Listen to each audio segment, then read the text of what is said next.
A woman nearly came face to face with the gunman just before the shots were fired. Michelle Fiore is also live at Children's Hospital with that part of our big story. Michelle. Well, Mike and Carol, we talked to parents and to employees, people very relieved, story after story, them saying they're so relieved to hear that none of the innocent were injured. They, though, were very shaken up, though, because they said somebody was able to walk into a children's hospital with a gun.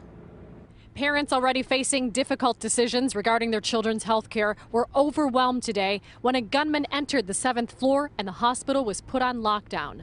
What's going through your head, and what'd you do to protect your son at that point?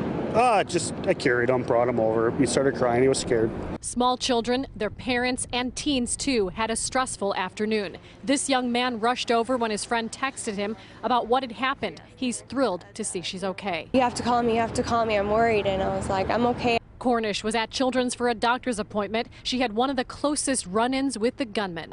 And I got on the elevator, and this lady came on screaming, and she was just terrified. And she was sitting there on her phone calling her mom saying, he's going to shoot my baby, he's going to shoot my baby. Cornish says the woman hit the 7th floor button and wouldn't let anyone out of the elevator before it got there. That's when she saw him. Well, I saw the man, he just moved aside as the doors had opened. And then there were 2 officers that I could see that were sitting there trying to hold him back. And then the lady that was in the elevator with me trying to push her back into the elevator.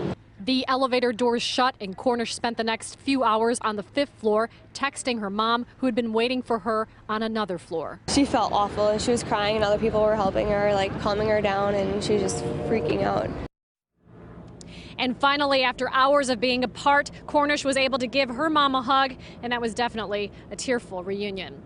Live outside Children's, Michelle Fiore, today's TMJ4. Yeah, it had to be a terrifying experience for all. Thanks, Michelle.